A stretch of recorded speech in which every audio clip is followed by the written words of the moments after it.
بسم اللہ الرحمن الرحیم۔ السلام علیکم، ہمارے چینل میں خوش آمدید۔ دروازے پر ہونے والی زوردار دستک کی آواز سن کر امی ایک دم سے اٹھی۔ مجھے لگا کہ وہ دروازہ کھولنے کے لیے جائیں گی، لیکن وہ تو کسی سکتے کے عالم میں کھڑی ہوئی تھی اور میں جانتی تھی کہ یہ کیفیت امی کی کیوں ہے۔ میں نے دیکھا کہ جب وہ نہیں اٹھ رہی تو میں نے چپل پہنی اور اٹھ کر جانے لگی تو امی نے چیخ کر مجھے کہا، رک جاؤ، کوئی ضرورت نہیں ہے دروازہ کھولنے کی۔ امی، آپ یہ کیا کہہ رہی ہیں؟ کیوں تماشا محلے میں لگانا چاہتی ہیں؟ تماشا تو ہماری زندگیوں میں پہلے سے ہی لگ چکا ہے، اب رہ کیا گیا ہے؟ جو رہ گیا ہے وہ بھی لگ جانے دو۔ امی، خدا کا واسطہ ہے، افطاری کا ٹائم ہے۔ آپ بھی یوں ہی دروازہ بجاتی رہیں گی تو محلے کے لوگ یہ سوچنے پر مجبور ہو جائیں گے کہ آخر ایک جوان جہان بیٹی دروازے پر کھڑی ہے اور اس کی ماں بہن گھر میں موجود ہونے کے باوجود دروازہ نہیں کھول رہی، تو کیا وجہ ہے؟ بھیڑ جمع ہوگی، خواتین کے نہ ختم ہونے والے سوال شروع ہو جائیں گے۔ آپ کس کس کو جواب دیں گی اور میں کس کس کا منہ بند کروں گی؟ ایسا مت کریں امی۔ میں نے ان کے سامنے ہاتھ جوڑ کر انہیں احساس دلانا چاہا، لیکن مجھے لگتا تھا کہ اس بار امی نے کوئی پکا ہی پتھر اپنے دل پر رکھ لیا ہے، جو آج آپی کے لیے کوئی معافی مجھے نظر نہیں آ رہی تھی۔ دروازہ اب دھڑا دھڑ بجایا جانے لگا تو میں پھر باہر جانے لگی کہ امی کی پھر زوردار چیخ کی آواز آئی، جب تمہیں کہہ دیا ہے کہ آج دروازہ ناسلی کے لیے نہیں کھلے گا تو نہیں کھلے گا، تمہیں میری بات سمجھ نہیں آ رہی تو تم بھی باہر دفع ہو جاؤ، میں کنڈی لگا لوں گی۔ دونوں بہنوں کا جو دل چاہتا ہے وہ کرتی رہو میری بلا سے۔ ایسی گندی اولاد سے تو بہتر ہے کہ میری اولاد ہی نہ ہوتی، کم از کم ایک ہی دکھ ہوتا نا۔ یہاں تو قدم اٹھاتی ہوں تو مجھے وہ دکھ دیکھنے کو ملتے ہیں کہ جن کا میں نے تصور بھی نہیں کیا تھا۔ امی بات کرتے کرتے لرزنے لگی تو مجھے امی اس وقت ٹھیک ٹھاک بے بس محسوس ہوئی۔ میں جانتی تھی کہ وہ کس حد تک درست ہیں، لیکن اس وقت ایک کو درست اور دوسرے کو غلط کہنے کا وقت نہیں تھا۔ ہم انتہائی لوور مڈل کلاس محلے میں رہتے تھے، جہاں پر ہر دوسرا گھر ایک دوسرے کی ٹو میں ہی مبتلا تھا۔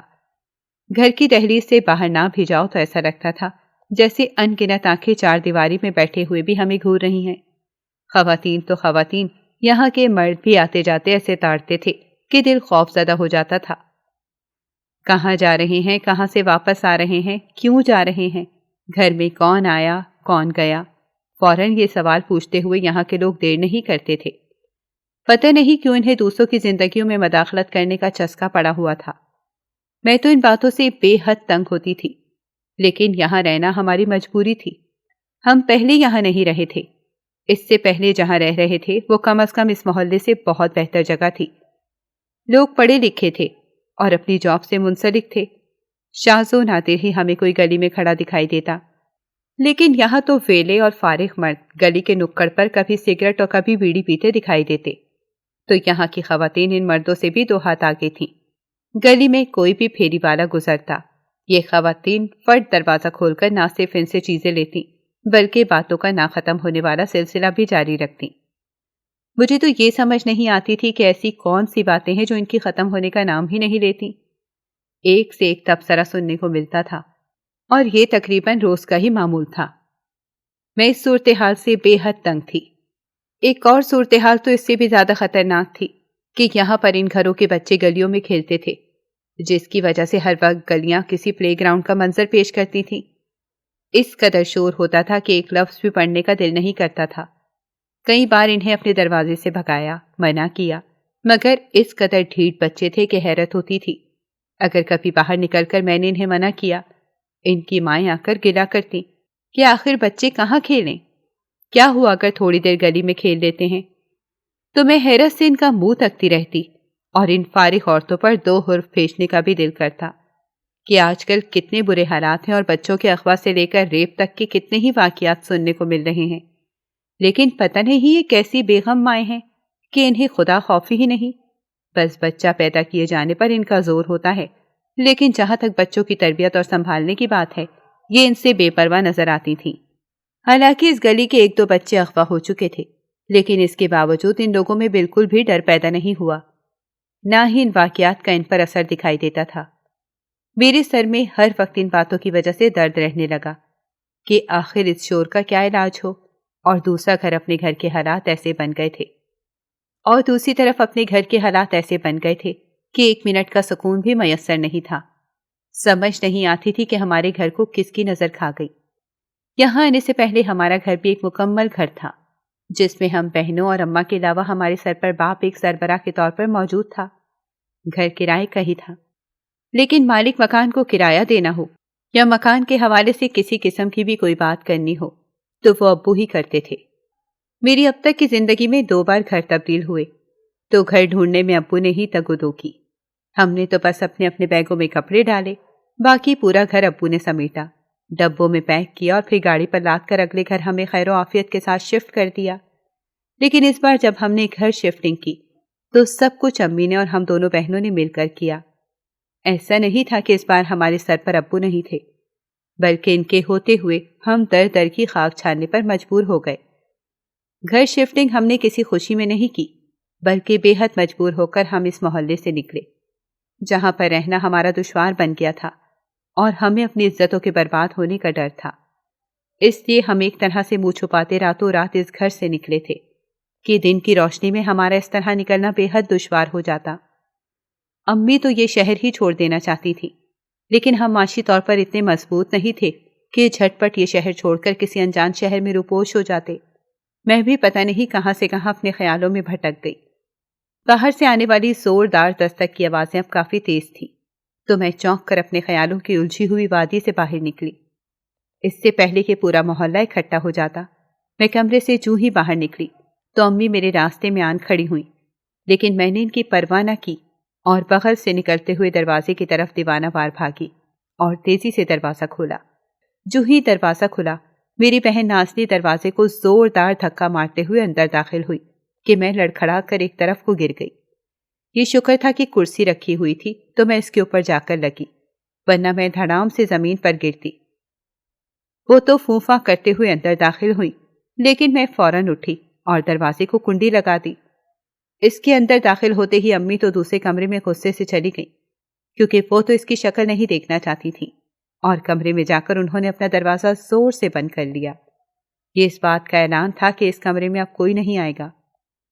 وہ دوسرے کمرے میں گئیں اور اپنا پرس زور سے زمین پر پھینکا اور جوتوں سمیت ہی بیڈ پر لیٹ گئیں۔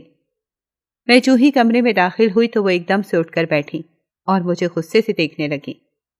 میں کس وقت کی دروازے پر دستک دے رہی ہوں؟ تم لوگوں میں انسانیت ہے یا نہیں؟ پورا محلہ میری آوازیں سن رہا تھا، لیکن جسے وہ میری آوازیں آنی چاہیے وہ تو ستو پی کر سو رہے تھے۔ شرم آتی ہے یا نہیں؟ آخر تم لوگ کس مٹی کے بنے ہو؟ صبح کی گئی، میں ابھی واپس آ رہی ہوں اور تم لوگوں سے بر وقت دروازہ بھی نہیں کھلتا۔ مسئلہ کیا ہے؟ تمہیں نہیں پتا کہ مسئلہ کیا ہے؟ میں نے بھی اس کی آنکھوں میں آنکھیں ڈال کر اسی لب و لہجے میں کہا، جس لب و لہجے میں وہ مجھ سے گفتگو کر رہی تھی۔ مجھے تو مسئلے کا اچھے سے علم ہے اور یہ بھی جانتی ہوں کہ امی دروازہ نہیں کھولیں گی، لیکن تمہارے پیروں میں کیا مہندی لگی ہوئی تھی کہ تمہیں جلدی دروازہ کھولنے میں دقت آ رہی تھی؟ مجھے امی نے منع کیا تھا۔ او اچھا، تمہیں امی نے منع کیا تھا؟ تم تو ننھی بچی ہو نا، امی ادھر منع کریں گی اور تم فوراً منع ہو جاؤ گی۔ نازلی، بدگمانی مت کرو، تم اچھی طرح سے جانتی ہو امی کے غصے کو۔ ان کے سامنے کھڑے ہو کر اپنی منمانی کرنا میرے لیے قطعاً آسان نہیں ہے۔ تو تم کہنا کیا چاہتی ہو کہ میں ہی سارے فساد کی جڑ ہوں؟ اپنی منمانی کرتی ہوں اور کسی کو خاطر میں نہیں لاتی۔ تم یہی تانا مارنا چاہ رہی ہو نا اس وقت مجھے؟ میں کوئی تانا تمہیں نہیں مار رہی، بس صرف اتنا بتانا چاہ رہی ہوں کہ مجھے امی نے منع کیا تھا کہ دروازہ تمہارے لیے نہیں کھولنا، اور میں انہیں سمجھا بھی رہی تھی، لیکن وہ میری کوئی بات سمجھنے کو تیار نہیں تھی، اور میرے پاس کوئی اور راستہ نہیں تھا کہ میں ان سے نظر بچا کر تمہارے لیے دروازہ کھول دیتی، کیونکہ وہ سامنے بیٹھی تھی اور مجھے کسی صورت دروازے کی طرف جانے نہیں دے رہی تھی۔ امی کو تو خدا جانے کیا بیر پیدا ہو گئی ہے مجھ سے۔ شوہر تو ان سے سنبھالا نہیں گیا، اب یہ چاہتی ہیں کہ بیٹیاں بھی ان سے دور ہو جائیں۔ وہ چیخ کر بولی تو میں نے فوراً گھبرا کر اس کی طرف دیکھا اور دروازہ بند کر دیا، کیونکہ میں جانتی تھی کہ اگر امی کے کانوں میں ذرا سی بھی اس کی باتوں کی بھنک پڑ گئی تو انہوں نے چیخ چیخ کر آسمان سر پہ اٹھا لینا ہے۔ میں تیزی سے اس کے قریب گئی اور کہا، اپنی آواز آہستہ رکھو، افطاری کا ٹائم ہے، کیوں تماشا گھر میں لگوانا چاہتی ہو؟ اس وقت ہر طرف خاموشی ہوتی ہے، پہلے ہی ہمارے گھر کی آوازیں پورا محلہ سنتا ہے۔ اس وقت اگر ہمارے گھر کی لڑائی جھگڑوں کی آواز باہر گئی تو صبح ایک دو خواتین ضرور آ کر پوچھیں گی کہ کیا ہوا ہمارے گھر میں، تو یہ کوئی اچھی بات ہے؟ تو جو امی کر رہی ہیں کیا وہ اچھی بات ہے؟ مجھے نہیں پتا کون ٹھیک ہے کون غلط، لیکن میں بس اتنا جانتی ہوں کہ محلے میں دور دور تک ہم عورتوں کی آوازیں جانا کوئی اچھی بات نہیں ہے۔ تو یہ بات تم امی کو کیوں نہیں سمجھاتی؟ جب انہیں پتا ہے کہ میں جوائن کر چکی ہوں تو پھر ہر روز یہ ٹنٹا کرنا چھوڑ کیوں نہیں دیتی؟ پورا ایک ہفتہ ہو گیا ہے، دل تو کرتا ہے میں واپس گھر ہی نہ آیا کروں۔ فضول باتیں مت کرو نازلی، جب امی تمہیں اس جاب کو چھوڑنے کا کہہ رہی ہیں تو کوئی نہ کوئی وجہ تو ہوگی۔ تم آخر کیوں بضد ہو کہ تم نے یہیں پر جاب کرنی ہے؟ تم ابھی بہت چھوٹی ہو، لہٰذا اتنی بڑی بڑی باتیں مت کرو۔ میں اگر یہ جاب چھوڑ دوں گی تو تم مجھے یہ بتاؤ کہ میں پھر اتنے اچھے پیکج میں کہاں جاب کروں گی؟ مجھے کیا پاگل کتے نے کاٹا ہے کہ میں اتنی اچھی تنخواہ چھوڑ کر گھر بیٹھ جاؤں؟ تم بھلے گھر نہ بیٹھو، جاب کرو، مگر وہ جاب کرو جو امی پسند کرتی ہیں۔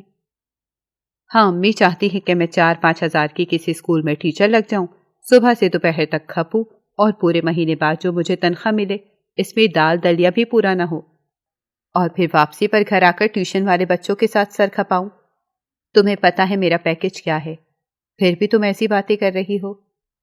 مانا تمہارا پیکج بہت اچھا ہے اور ہم آرام سے مہینہ گزار سکتے ہیں، بلکہ کرایہ تک وقت پر دے سکتے ہیں، لیکن تم خود سوچو، جو کام تم کر رہی ہو وہ ہمارے پورے خاندان میں کبھی کسی لڑکی نے نہیں کیا، اور سچ تو یہ ہے کہ تمہاری جاب کے بارے میں کسی کو بتاتے ہوئے بھی شرم آتی ہے مجھے۔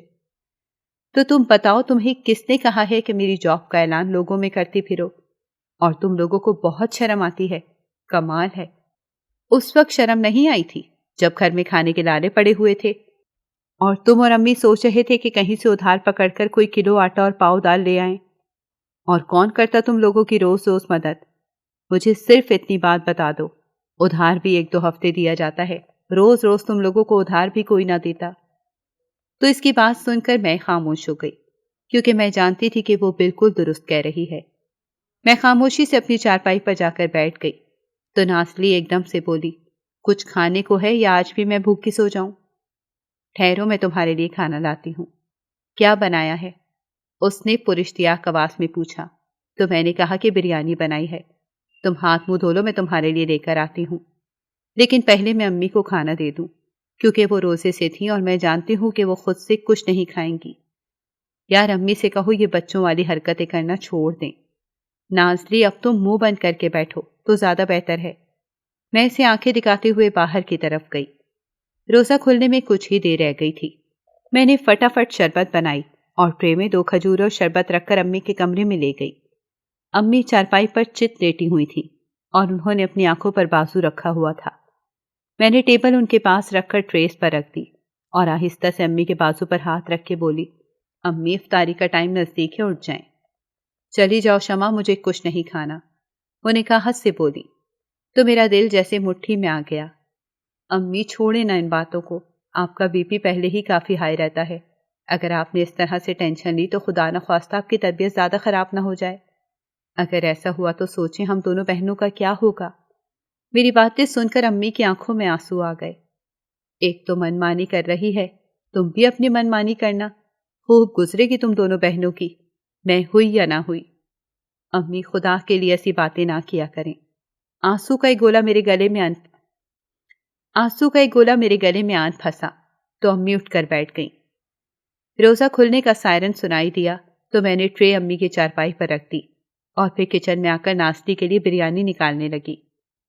میں نے جو ہی بریانی اس کے سامنے رکھی تو اس نے ایک دم مجھے کہا کہ امی کو بھی دی ہے یا نہیں؟ تو میں نے کہا وہ نماز کے بعد ہی کھانا کھاتی ہیں، تمہیں تو پتہ ہی ہے۔ ابھی بس شربت اور کھجورے دے کر آئی ہوں۔ کیوں، گھر میں فروٹ نہیں تھا؟ نہیں، وہ تو 2 دن سے ختم ہے۔ کمال ہے، تو تم نے مجھے بتایا ہی نہیں، میں آتے وقت لے آتی۔ میں تمہیں کیا کیا بتایا کروں نازلی، پہلے ہی تم پر گھر کا کافی بوجھ آن پڑا ہے، میں نے تھکے تھکے لہجے میں کہا تو وہ میری طرف غور سے دیکھنے لگی۔ دیکھو، گھر کا جو بھی سودا ختم ہو جایا کرے مجھے وقت پر بتا دیا کرو، میں واپسی پر لیتی آؤں گی، ویسے بھی یوٹیلیٹی اسٹور میرے راستے میں ہی آتا ہے۔ میں نے آہستہ سے سر ہلایا اور کھڑکی سے باہر دیکھا تو امی نماز پڑھ کے دوبارہ کمرے میں جا رہی تھی۔ تو میں فوراً کچن میں گئی اور ان کے لیے بھی بریانی نکالی، ان کے کمرے میں دے آئی۔ نازلی کھانا کھا کر لیٹ چکی تھی۔ مجھے دیکھتے ہی اس نے کہا کہ پرس میں امی کے لیے دوائی پڑی ہے، وہ جا کر انہیں دے دینا، میرے ہاتھ سے تو وہ نہیں دیں گی۔ مجھے اپنی بہن پر ٹوٹ کر پیار آیا کہ امی کے اتنے خصیلے رویے کے باوجود وہ ان کا کتنا خیال رکھتی تھی۔ میں نے تو امی کی بلڈ پریشر کی دوائی اٹھائی اور ان کے کمرے میں لے گئی۔ امی کروٹ موڑ کر لیٹی ہوئی تھیں، شاید سو گئی تھیں، تو میں نے بغیر آواز پیدا کیے ان کے سرہانے دوائی رکھی اور دبے قدموں ان کے کمرے سے باہر نکل آئی۔ جب اپنے کمرے میں آئی تو دیکھا نازلی سو چکی تھی، تو میں نے کمرے کی لائٹ آف کر دی اور ٹیبل لیمپ جلا کر اسٹڈی شروع کر دی۔ لیکن سچ تو یہ ہے کہ ایک لفظ بھی میرے پلے نہیں پڑ رہا تھا، تو میں نے کتاب بند کر دی اور کرسی سے ٹیک لگا کر آنکھیں موند لی۔ رات کی تنہائی اور خاموشی میں ایک ایک کر کے میرے سارے دکھ جاگ سے گئے جنہیں بامشکل سنایا تھا۔ ایسی زندگی کا تو میں نے تصور بھی نہیں کیا تھا جو میں، امی اور نازلی بھگت رہے تھے، اور یہ سب کیا دھرا ابو کا تھا۔ ہم میں سے تو کوئی بھی سوچ نہیں سکتا تھا کہ اس عمر میں ابو ایسا کریں گے۔ یہ عشق بھی نا اچھوں کا دماغ خراب کر دیتا ہے۔ ابو کو اچانک ہی محلے کی طلاق یافتہ سمن سے ہمدردی پیدا ہوئی۔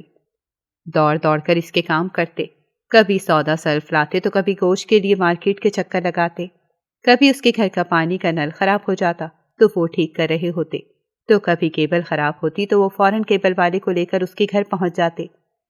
شروع میں تو ہمیں لگا کہ ابو ایک اچھے ہمسائے ہونے کا حق ادا کر رہے ہیں، لیکن ہمیں یہ نہیں پتا تھا کہ ہمدردی کی آڑ میں کوئی اور ہی گل کھل رہا ہے۔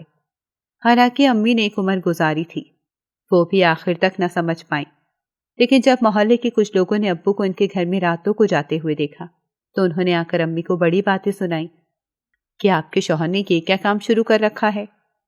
تو امی حیران و پریشان ہو کر ان کا منہ تکنے لگی کہ ان کے شوہر کی نیک نامی کے بارے میں تو ایک دنیا گواہی دیتی تھی، اب ایسا کیا ہو گیا کہ ہر کوئی تھو کر رہا ہے۔ امی نے محلے والوں کی باتوں پر یقین نہیں کیا، بلکہ ان کے ساتھ لڑ گئیں۔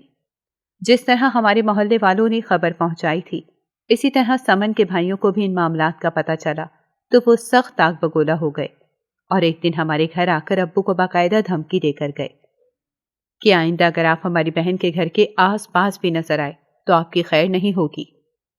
اتنی بدنامی کا تو ہمیں تصور بھی نہیں تھا، کیونکہ جب سمن کے بھائی ہمارے دروازے پر آئے تو پورا محلہ ہمارے دروازے پر جمع ہو گیا اور گھر کے اندر میں، نازلی اور امی کا تو دم جیسے نکل گیا تھا۔ سمن کے بھائی تو دھمکی دے کر جا چکے تھے، امی نے بھی ابو کو بہت سمجھایا۔ ہمیں لگا کہ یہ معاملہ اب شانت ہو گیا ہے، ابو کو ہمدردی کا جو شوق چڑھا ہے وہ یقیناً اب ختم ہو گیا ہوگا، لیکن یہ ہماری خام خیالی تھی، کیونکہ ابو بالکل بھی باز نہ آئے اور چوری چھپے سمن کے گھر جانے لگے۔ تو امی نے ان کی یہ چوری ایک رات پکڑ لی، اور اس وقت پہلی بار میں نے امی کو ابو کے ساتھ لڑتے ہوئے دیکھا۔ وہ انہیں ایک ہی بات بار بار شرم دلاتے ہوئے کہہ رہی تھیں کہ وہ آپ کی بیٹیوں سے تھوڑی ہی بڑی ہے، کچھ اپنی اور اس کی عمر کا ہی خیال رکھ لیتے۔ رات کے اس پہر میں کیوں اس کے گھر جاتے ہیں؟ آپ کا کیا کام ہے؟ اس کے بھائی زندہ ہیں، اگر اسے کسی چیز کی ضرورت ہوگی تو اس کے بھائی لا کر دیں گے، آپ کا کیا کام ہے کہ آپ بہانے سے اس سے ملتے ہیں؟ تو ابو نے انتہائی ڈھٹائی سے کہا کہ یہ میرا معاملہ ہے، تمہیں اس میں مداخلت کرنے کی ضرورت نہیں۔ تو امی نے حیرت سے ان کی طرف دیکھا اور کہا، یہ صرف آپ کا معاملہ نہیں ہے، یہ سب کا معاملہ ہے۔ آپ شاید بھول رہے ہیں کہ اس گھر میں آپ کی 2 جوان بیٹیاں بھی موجود ہیں۔ سمن کے بدماش بھائی آپ کو دھمکی بلا وجہ نہیں دے کر گئے، آپ اس دھمکی کے پس منظر کو شاید سمجھ نہیں رہے یا سمجھنا نہیں چاہتے۔ ارے وہ کچھ نہیں کر سکتے، اگر اتنے ہی اچھے ہوتے تو طلاق کے بعد اپنی بہن کو اپنے ساتھ رکھتے۔ دیکھیں یہ ان کا اپنا ذاتی معاملہ ہے، وہ اپنی بہن کو ساتھ رکھیں یا الگ، ہمیں اس سے کوئی غرض نہیں ہونی چاہیے۔ اور وہ سمن تو طلاق کے بعد کچھ زیادہ ہی آزاد خیال ہو گئی ہے، دیکھتے نہیں ہیں کہ کیسے دھڑلے سے تنہا گھر لے کر رہ رہی ہے، ساری دنیا تھو کرتی ہے، ہر دوسرے مرد کے ساتھ اس کے یارانے ہیں۔ آپ مجھے بتائیں ایسی لڑکی کو کون سا غیرت مند بھائی یا باپ اپنے گھر رکھے گا؟ بہتر ہوگا کہ آپ اس سے دور رہیں، آپ کی اپنی جوان بیٹیاں ہیں، میں نہیں چاہتی کہ یہ آگ میری بیٹیوں تک آئے، میری بیٹیاں بہت معصوم ہیں۔ تم تو ایسے کہہ رہی ہو جیسے یہ بیٹیاں تم اپنے میکے سے لے کر آئی ہو۔ ارے بھائی یہ میری بھی اولاد ہے، شاید تم بھول رہی ہو، اگر یہ آپ کی اولاد ہوتی تو آپ کبھی بھی اس قسم کی حرکات نہ کرتے۔ آپ جانتے ہیں کہ پورا محلہ کیا کیا باتیں کر رہا ہے؟ جب سے اس کے بھائی ہمارے دروازے پر آئے ہیں اس وقت سے کوئی خاتون ہمارے گھر نہیں آئی۔ پہلے کتنا تانتا بندہ رہتا تھا۔ ہاں تو اگر کوئی نہیں آتا تو نہ آئے، تمہیں اتنی ٹینشن لینے کی کیا ضرورت ہے؟ مجھے ہی تو ٹینشن لینے کی ضرورت ہے کیونکہ میں جوان بیٹیوں کی ماں ہوں۔ میں اگر اس بات کی ٹینشن نہیں لوں گی تو پھر کون لے گا؟ اچھا زیادہ مجھے سبق پڑھانے کی ضرورت نہیں ہے۔ میں آپ کو سبق پڑھانے کی کوشش نہیں کر رہی بلکہ صرف اتنا بتانا چاہتی ہوں کہ آپ سنبھل جائیں۔ اچھا بس اپنا کام کرو جا کر، میرا مغز مت خراب کرو۔ ایسی بحثیں اب ہمارے گھر کا معمول بن گئی تھی کیونکہ ابو نے اپنا طریقہ کار نہ بدلا۔ نازلی تو من موجی سی تھی لیکن میں امی کی بے بسی کو بہت اچھے سے سمجھ رہی تھی۔ امی اندر ہی اندر کڑتی رہتی تھی۔ وہ جتنا بھی ابو کو سمجھانے کی کوشش کرتی ابو اتنا ہی امی سے لڑتے رہتے اور اس لڑائی کا نتیجہ پھر یہ نکلتا کہ وہ دونوں کئی دن ایک دوسرے سے بول چال چھوڑ دیتے۔ میں اکثر امی کو سمجھاتی کہ سب ٹھیک ہو جائے گا، پریشان نہ ہوں، لیکن امی مجھے کہتی کہ میں جو دیکھ رہی ہوں اس میں دور دور تک مجھے ٹھیک ہونے کے آثار نظر نہیں آ رہے۔ لیکن مجھے لگتا کہ امی ضرورت سے زیادہ ہی چیزوں کو سیریس لے گئی ہیں۔ لیکن وقت نے ثابت کیا کہ امی درست کہہ رہی تھی اور میں اپنی کم عمری اور ناسمجھی میں چیزوں کو صحیح سے پرکھ نہیں پا رہی تھی۔ امی کو جس بات کا ڈر تھا وہی ہوا۔ ابو نے انتہائی خاموشی کے ساتھ بنا کسی کو بتائے سمن سے چپکے سے نکاح کر لیا اور وہ اپنے طور پر تو یہ خبر چھپا کر بیٹھے ہوئے تھے، لیکن محلے میں یہ خبر جنگل کی آگ کی طرح پھیل گئی اور جب ہم تک یہ خبر پہنچی تو ہمارے پیروں تلے سے تو زمین ہی نکل گئی۔ امی صدمے کی حالت میں غش کھا کر گر پڑیں اور ہم دونوں بہنیں سکتے کے عالم میں آنے والی خواتین کے سوالوں کا نشانہ بنتی جا رہی تھیں، لیکن سمجھ نہیں آتی تھی کہ ان سے کیا کہیں۔ ابو کو جب پتا چلا کہ پورے محلے میں یہ بات پھیل گئی ہے تو وہ سمن کو لے کر چپکے سے غائب ہو گئے۔ گھر میں پڑا امی کا تمام زیور اور نقدی بھی ساتھ لے گئے، یہاں تک کہ گھر کے پیپرز بھی ان کے ہاتھ چڑھ گئے۔ امی بے حد پریشان تھی کہ کہیں وہ بھی یہ گھر سمن کے نام نہ کر دیں، ورنہ اس کے علاوہ پیپر ساتھ لے جانے کا اور کیا مقصد تھا۔ ابھی ہم اس معاملے کو لے کر پریشان تھے کہ اچانک ایک اور افتاد ہمارے سر پر آن پڑی جب سمن کے بدماش قسم کے بھائی ہمارے دروازے پر آئے اور انہوں نے امی کے ساتھ انتہائی بے رحمی کے ساتھ بات کی تو میرے رونگٹے کھڑے ہو گئے۔ انہوں نے امی سے صاف صاف کہہ دیا کہ وہ اپنی بے عزتی کا بدلہ لے کر رہیں گے، اور یہ بات کرتے کرتے سمن کے بھائیوں نے جب ہماری طرف نگاہ ڈالی تو ہم دونوں بہنوں کے پسینے چھوٹ گئے کیونکہ ان کی نظروں کا مطلب ایک بچہ بھی سمجھ رہا تھا۔ امی ان کی دھمکی سے سر سے پیر تک کانپ گئی۔ ان کے جانے کے بعد امی ہم دونوں کو لے کر کمرے میں گئیں اور دروازہ بند کر دیا اور پھر دبی آواز میں ہمیں کہا کہ جو کچھ لینا ہے وہ لے لو، پھر ہمیں آج ہی رات کو اس گھر سے نکلنا ہوگا۔ ہم دونوں امی کی بات کو بہت اچھے سے سمجھ رہے تھے۔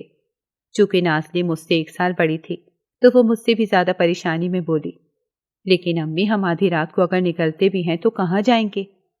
تو امی نے اسے تسلی دی کہ یہ تم مجھ پر چھوڑو، بس اپنی تیاری کرو، ضروری چیزیں لو اور نکلنے کی کرو۔ میں اب اس گھر میں مزید 1 رات بھی تم لوگوں کو لے کر نہیں رہ سکتی۔ تمہارے ابو نے جاتے جاتے جو گند پھیلایا ہے اس کی قیمت کہیں تم دونوں کو نہ چکانی پڑے، اس لیے وقت کم ہے، جلدی کرو۔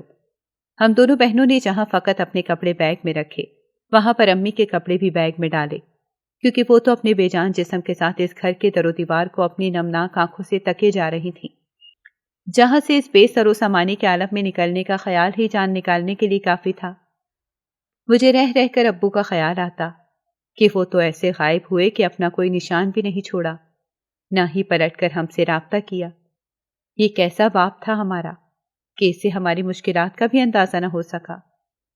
مجھے ابو کے خیال نے پل پل رلایا۔ ہم نے اپنا بھرا ہوا گھر ابو کی ایک نادانی کی وجہ سے چھوڑ دیا۔ فقط چند کپڑے لے کر ہم رات کی تاریکی میں بنا کسی کو بتائے خاموشی سے نکل گئے۔ رات ہم نے اپنے ایک رشتہ دار کے ہاں گزاری اور صبح سویرے ہی امی ہمیں لے کر اس محلے میں آ گئی۔ خوش قسمتی سے ہمیں 2 کمروں کا ایک گھر مل گیا جس کا کرایہ کم تھا، تو امی نے شکر کے کلمے پڑے اور محلے والوں کو یہ بتایا کہ ہمارے ابو باہر ملک ہوتے ہیں۔